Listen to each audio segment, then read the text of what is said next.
이준석 국민의힘 대표는 이재명 후보와 맞붙는 대선에서 윤석열 후보의 확장성을 극복하는 게 큰 과제라고 진단했습니다.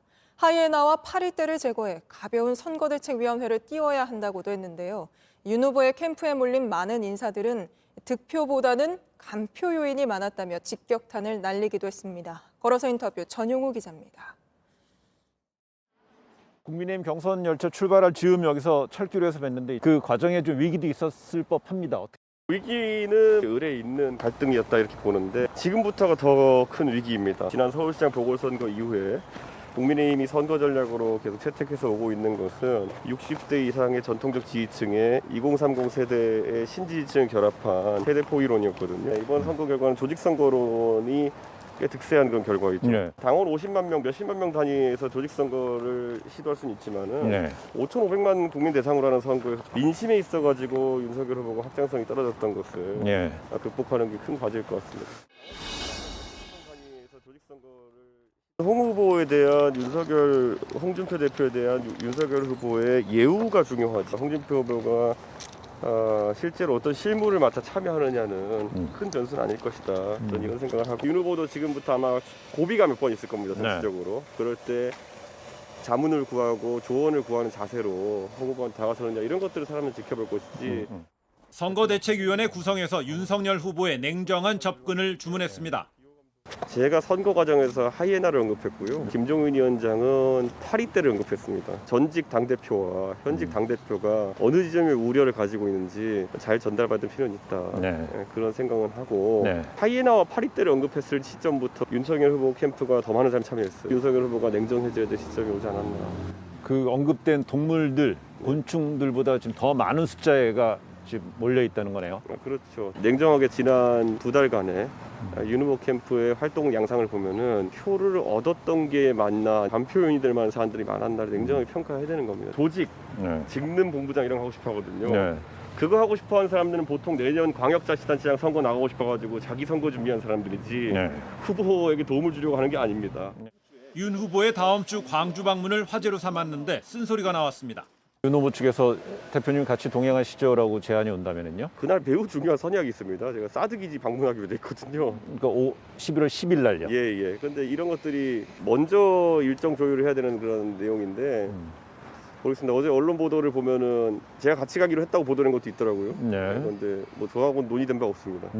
그래서 윤 후보가 어디 등장하는 영상이라는 걸 보면 항상 주변에 많은 사람들이 윤 후보 곁에 가고 싶어하고 네. 이렇게 막 경쟁 이런 모습이 많이 보여지거든요. 저는 광주 방문도 그런 모습이 아니었으면 좋겠습니다. 제가 가고 안 가고는 큰 문제가 아닐 겁니다. 대통령 후보의 권한이 우선한다라는 조항이긴 하지만은 네. 이런 겁니다. 당무 우선권이라는 거는요. 그걸 쓸 정도 되면은 당 대표랑 대선 후보랑 치고 박는 겁니다. 굳이 제가 좀 뭐 불편한 비유일 수도 있겠습니다만은 비유하자면은 추미애 장관이 수사지휘권 쓸 때 정도면 파국인 겁니다. 입장에서 후보와 최대한 협력해서 당무를 처리하겠죠. 제가 2030을 설득할 자신 없습니다. 행동 양식이나 스타일에 있어가지고 젊은 세대와 조금 더 이제 좀 보조를 맞춰 나가야 될 부분이 있는 것이고 그건 후보 자신이 좀 더 맞추기에 노력해야 되는 것이지.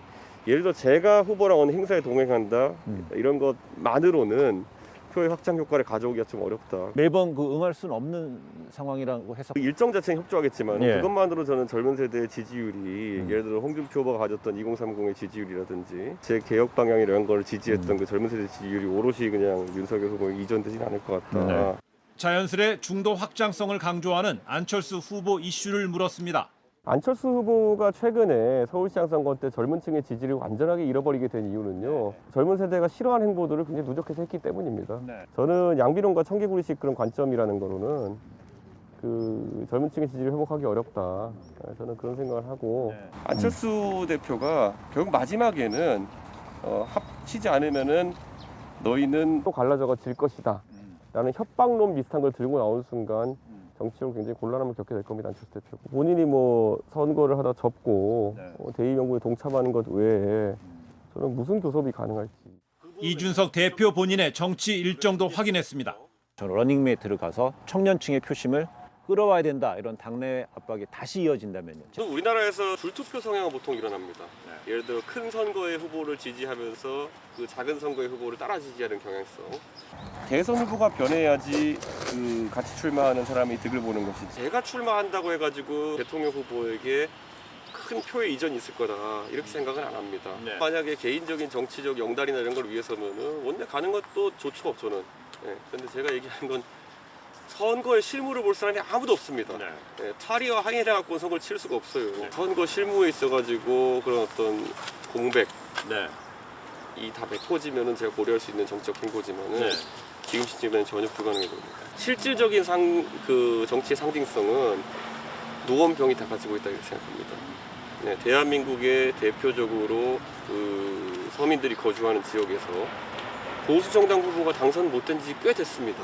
대통령 선거에 편승한 어떤 보궐선거에서 제가 어디 당선되는 것보다 제가 정말 확장력 있고 가장 어려운 선거에서 한석을 얻어오는 것이 저에게 정치적 의미가 있다고 봅니다. JTBC 전용입니다.